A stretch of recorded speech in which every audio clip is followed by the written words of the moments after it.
I have the wonderful pleasure of interviewing Mr. 6ways today. I want to tell you thank you for taking out time out your busy schedule to come No sit with problem. me. So let's get right into it, man. So tell me, where did the name Mr. 6ways come from? Mr. 6ways came from me just wanting to rebrand myself, me wanting to start over. You know what I'm saying? When I moved to Houston, it was like, yo, what am I gonna rebrand myself as? Everybody knew me as Curiosity or Paco or Dougie for those that's really, you know what I'm saying, from where I'm from. And I just wanted to start over with something different. And my line number was six. And I'm like, yo, I wonder if I can challenge myself to do six of everything. So every video I made, it was six different ways. It was always six something. So now I teach people 6 ways to do anything. So I can find six options in anything you're doing. Okay. So you mentioned that you were rebranding yourself. What sparked you to rebrand um, Paco or Dougie, as you mentioned before? I would just say my environment, me being toxic, me living a lifestyle that really didn't fit me. You know what I'm saying? I was trying to make sure that I was everything that everybody wanted me to be, instead of being the person I should be, the person that I wanted to be, the person that I felt comfortable with.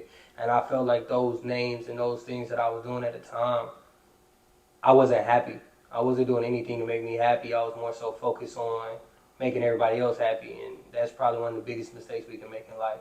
Mm, mm. Good answer, man. Good answer. So my next question is on this journey of new branding, what has been the hardest thing that you have had to face? Was it relocating? Was it developing new relationships?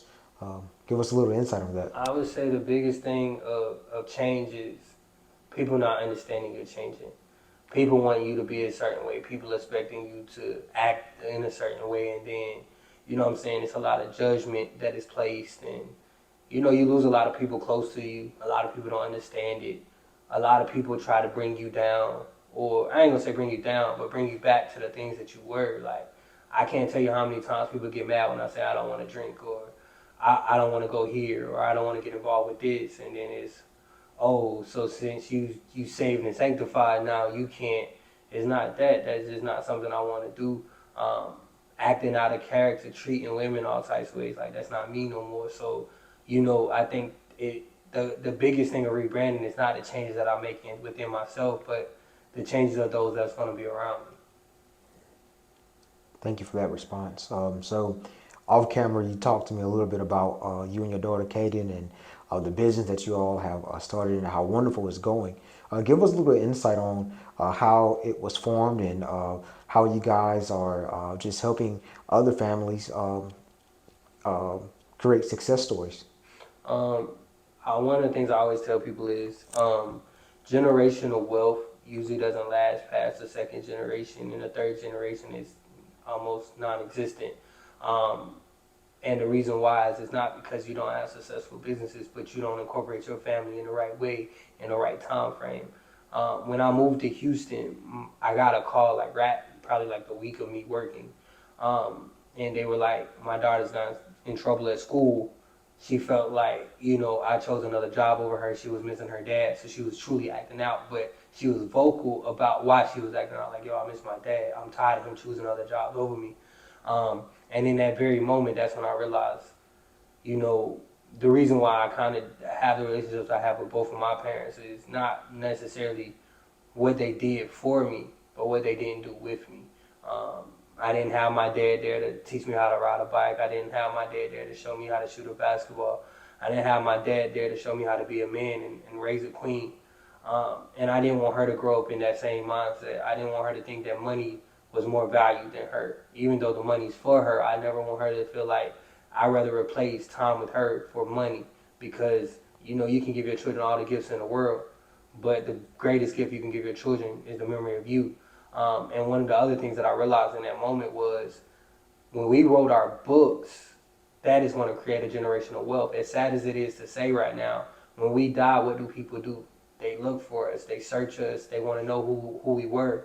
So if something was happening to me tomorrow and us having all these books, people are going to buy books because they're going to hear about our story, they're going to love our story.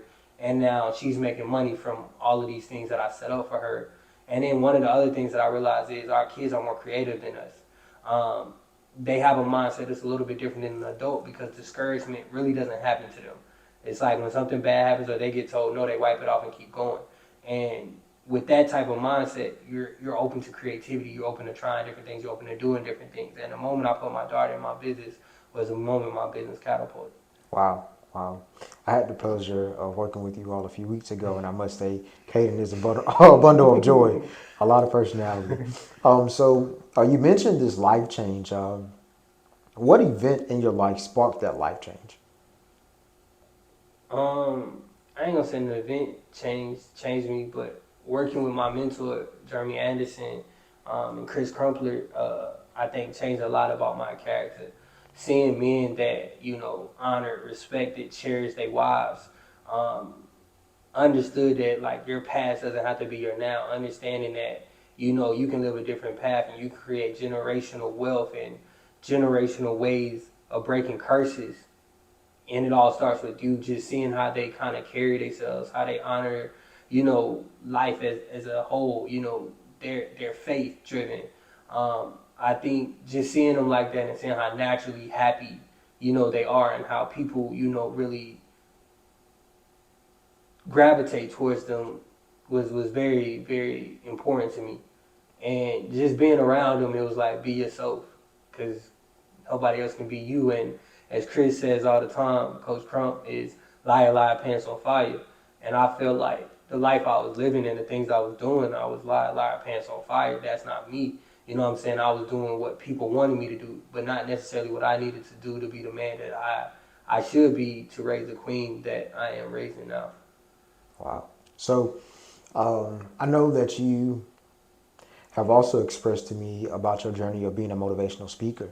Mm-hmm. How did you become, or better yet, let me ask it this way: How did motivational speaking choose you, or did you choose motivational speaking? It chose me. My ex actually.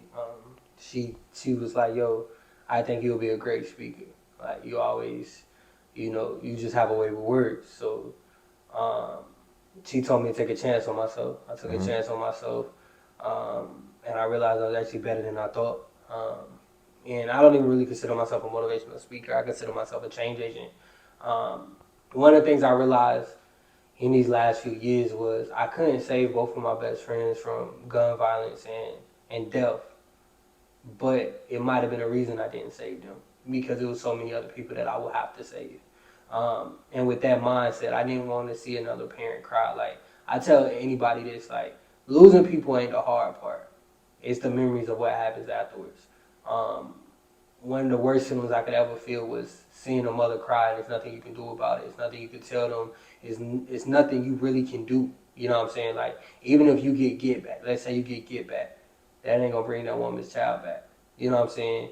Even if you go give them $1 million, that's not gonna bring her child back. So there's nothing you really can do from hearing those hysterical cries to them falling over to them holding on to the casket, and then when the casket closed, like they just break down, and you see the look of defeat in a mother's eyes.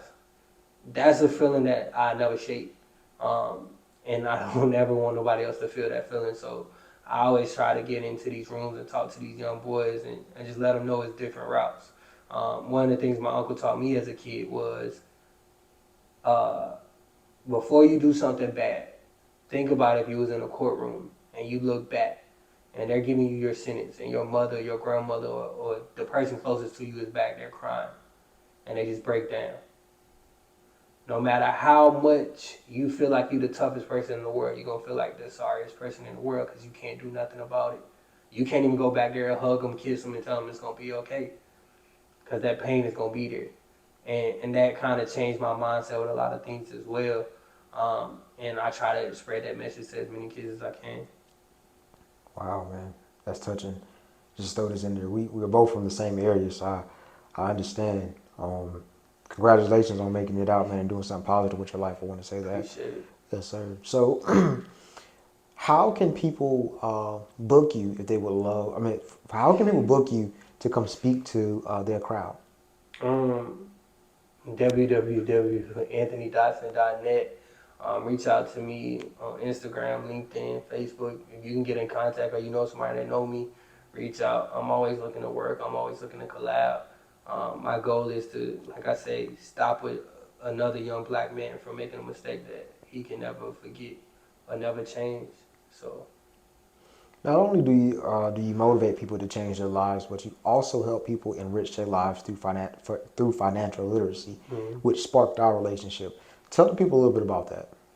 um, I think one of the, and this goes back to the speaking thing. It's like I tell people all the time, if you come into the hood, like people like the hood kids ain't gonna listen, they gonna try to rob you, they gonna try to do this and that. That's not always necessarily the case. If you came in the hood with Lamborghinis, Ferraris, Corvettes, you know what I'm saying, and you're riding around, literally, and you go to the little basketball park and you just stop, them kids are gonna run up to that car. They wanna know what you're doing. They're gonna wanna know like how you got to where you got, how much money you making. But the first thing they're gonna ask you is, are you a rapper? They're not even gonna think about you as a drug dealer. They're gonna ask you, are you a rapper? And the thing is, 9 times out of 10, the kids go to the drug dealers, the scammers, and all of these different people because of what they have. So when you're really doing big things and you're driving cars that they've never seen before, they're gonna listen to you. They're not gonna care how lame you look, how lame you are. Now, of course, the adults may hate on you, but those kids are gonna listen to you because they're gonna want that. They've never seen that before. They never passed that in their life. So financial literacy allows you to access to buy those types of things. So with you knowing how to do that, you can change a child's life forever because most of the time what happens in the hood is not that everybody's hard headed and they just knuckleheads and they just want to do evil things. It's poverty. It's not having access to funds. It's not being able to cover bills. So when you show somebody how to make money or always have access to capital, it changes their mindset. Because one thing about life is once you see something, you can never unsee it. Mm-hmm. So instead of us showing them the paper over somebody's dead body, show them stuff in life that they ain't never seen. Show them a house that is 3-4 stories. Show them a chandelier that's at the top of a roof.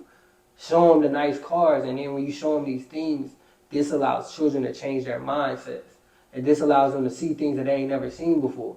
You know what I'm saying? And it's legal. And the biggest thing that made me tap into financial literacy is one of the things I told like a couple of my partners. I'm like, if you got $100,000 in your hand and somebody take it, it's gone. You know what I'm saying? You may risk your life trying to save that $100,000 because that's $100,000. However, if I got $100,000 on a credit card and you take it or you steal it or whatever, bro, I'm not losing no sleep. I'm gonna call my bank and I'm like, yo, my card is stolen. Issue me out another one, freeze it. You know what I'm saying? That money's never gone. That money's never lost. So once you learn that aspect of credit, and it's just like selling drugs, I hate to say it, is you get plugged in, somebody give you something on consignment, you pay them back, and you get what you need out of it. Same thing with a credit card, same thing with a line of credit. I'm going to give you some money to invest in the things that you need to invest in. You pay me back, and we, no harm, no foul. And if you pay me back the right way every time, I'm going to give you more. Same concept. So once I realized that, that's when I tapped into the financial literacy game heavy. Cool. I think that's pretty dope, man. A lot of us as minorities, we are unaware of the importance of financial literacy until the moment hits us right in the face. And now we're like, yo, what do we do? So my next question to you kind of leads into that. You kind of hit it, but I want you to go a little deeper in this. I want to talk about exposure and what exposure has done for your life and how you plan to expose others to opportunities that you have gained access to. Um, Everybody had the same 24 hours. We all don't maximize them. That's the biggest thing I can say I learned from exposure. Being around the people I'm around, seeing the things that they work very hard to get there. And a lot of times we only see the journey of success. We don't see the journey that comes with it. And I think that exposure broke that down to me. Like one of the things I was telling y'all about the other day was I was downtown at a skyrise, and one of the guys he talked to me. He was like, "Yo, why do people always say downtown is the loudest?" I was like, "I don't know, because it's busy." He was like, "Do you hear the noise?" And in that moment, I literally paid attention and I kind of locked in, and I didn't hear no noise. And he said, because you're just too low to the ground. It's not noise when you up at the top. And when I heard that, I'm like, dang, I ain't never think about it like that. Like, it's peace at the top. So being exposed to people that are working at high levels and putting in a lot of work, a lot of things that we complain about is like, you don't know the half. And the other thing that I learned is with the exposure, money don't buy happiness. Money don't bring happiness. It just covers up problems, which makes the problems worse. So exposure showed me, how to have the right work ethic, but also understanding finding true happiness is more important than any type of monetary value. Thank you for that. So I do want to tap into your faith journey as well, because I know you are a man of faith. Um, and in this society nowadays, it's kind of frowned upon to boldly speak your faith and stand on that. One, how is that journey going for you? And two, how do you maintain relationships that you maybe have established before you embarked on this new journey of faith? The journey's tough, um, but it's needed. The thing with me with faith was, it's like I went away from something that I grew up on. In reality, when I went away from it, my life went away from it too. So my life became toxic. There's a lot of things going on that, depression was heavy in me. Um, I held on to a lot of things, and when I touched that water and got baptized, I told myself I wouldn't blame myself no more. I would let go of my inner demons and just live life again. So this journey's been tough. I have my moments where I'm flesh and I want to do certain things, but I wouldn't change it for the world. Like, even me not having sex right now, I think it's been liberating for me. Not looking to penetrate, not looking to find a woman to penetrate, and actually looking for a woman that adds value, adds peace to my life, because sex doesn't do that. It's just a feeling, but I want something that's going to last forever. And then the second part to your question, dealing with people that I'm around, and of course, I'm from where I'm from, and I'm never going to hide that. So a lot of those people are still around me. Um, it's a challenge sometimes because they don't understand it, but at the same time, I feel like if you're my real friend, with the things that I'm doing and it makes me happy, you're going to fully support it. And if you don't support it, then are we truly friends? Because as God elevates you, God separates you. And people don't understand that. And I'm going to say that again. As God elevates you, God is going to separate you. And sometimes you have to be separated from certain things in order to elevate. And certain times you need to elevate to be able to separate from things.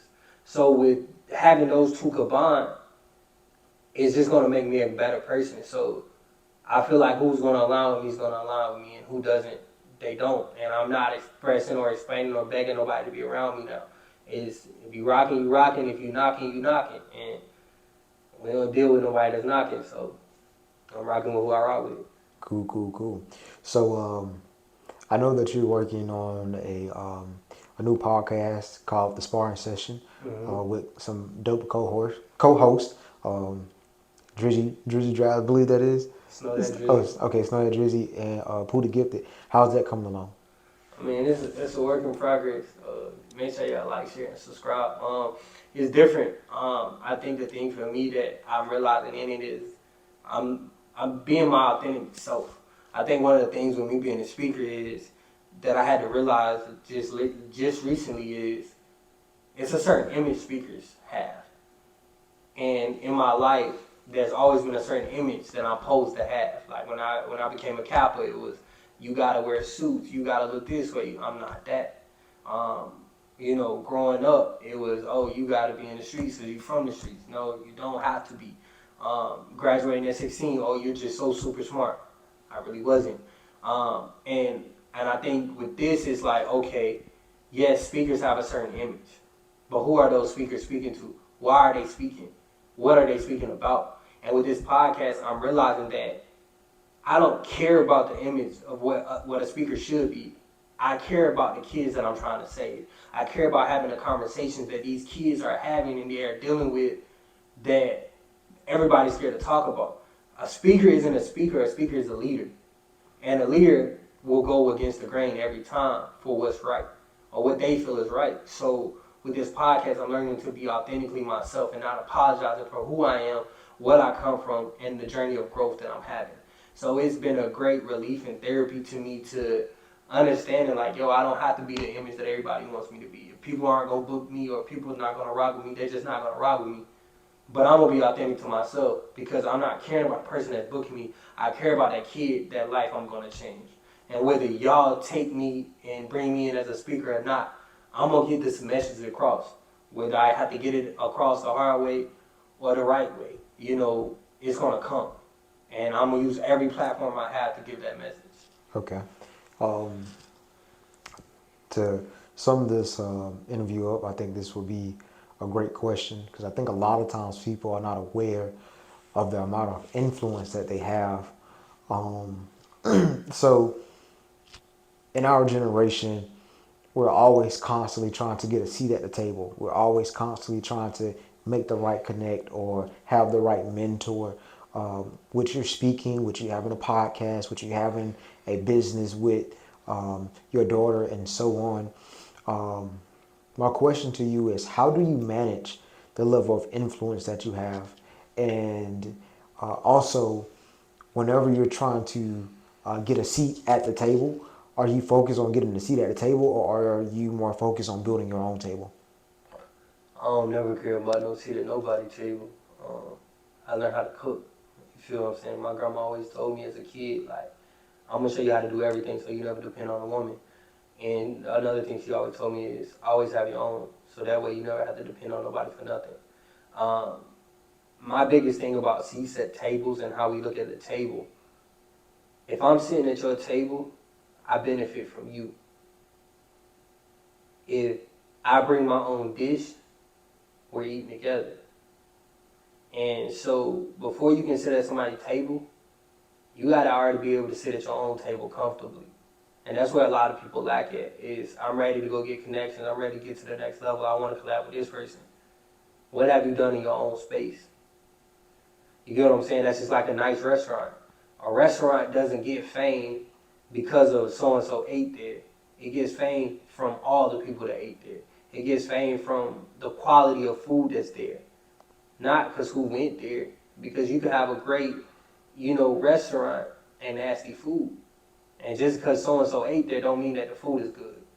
So I think the thing is with a lot of people is we focus so much on getting at somebody's table instead of just eating at our table and waiting on somebody to say, hey, maybe we should put our tables together. Or hey, we're having this dinner and we're having a potluck. I want you to bring a dish. So stop looking at the table as somebody's table to get at and start looking for tables that are potlucks where each person brings a dish and they make the best meal. Because if everybody brings a dish, now everybody's bringing their best dish, and now we eating good. And then what was the other question? I know you said something about exposure. Yeah, I was asking, how do you manage your level of influence? Um, I'm a very humble person. I don't feel like I got an influence, but I think it is a situation and a transparency and an understanding that a lot of people don't understand is people look up to all of us. And what you do, what you say, how you do it, how you say it, can control somebody else's narrative. And so with knowing that, it's sometimes taking a step back and understanding like, is certain situations worth it? Should I have moved this way? Should I move this way? How can it affect everything around me? So with me having that mindset, it's making sure that I'm influencing people in a positive way and not a negative way, and making sure that, everybody's around me, they know that I'm always doing the best for everyone and not just for myself. Thank you for that. Once again, I want to thank you for taking out time of your schedule to come sit with me and do this interview, man. I wish you well, as I know you're getting on the road to go speak to some students. So I want to wish you safe travels as well. And you all, if you're looking for a dynamic speaker, please, please, please, I encourage you to book Mr.6ways, where he can come speak about credit. He can come speak about being yourself, really fighting adversity, and so much more. Thank you once again, Mr.6ways, for this interview. No problem. Yes, sir.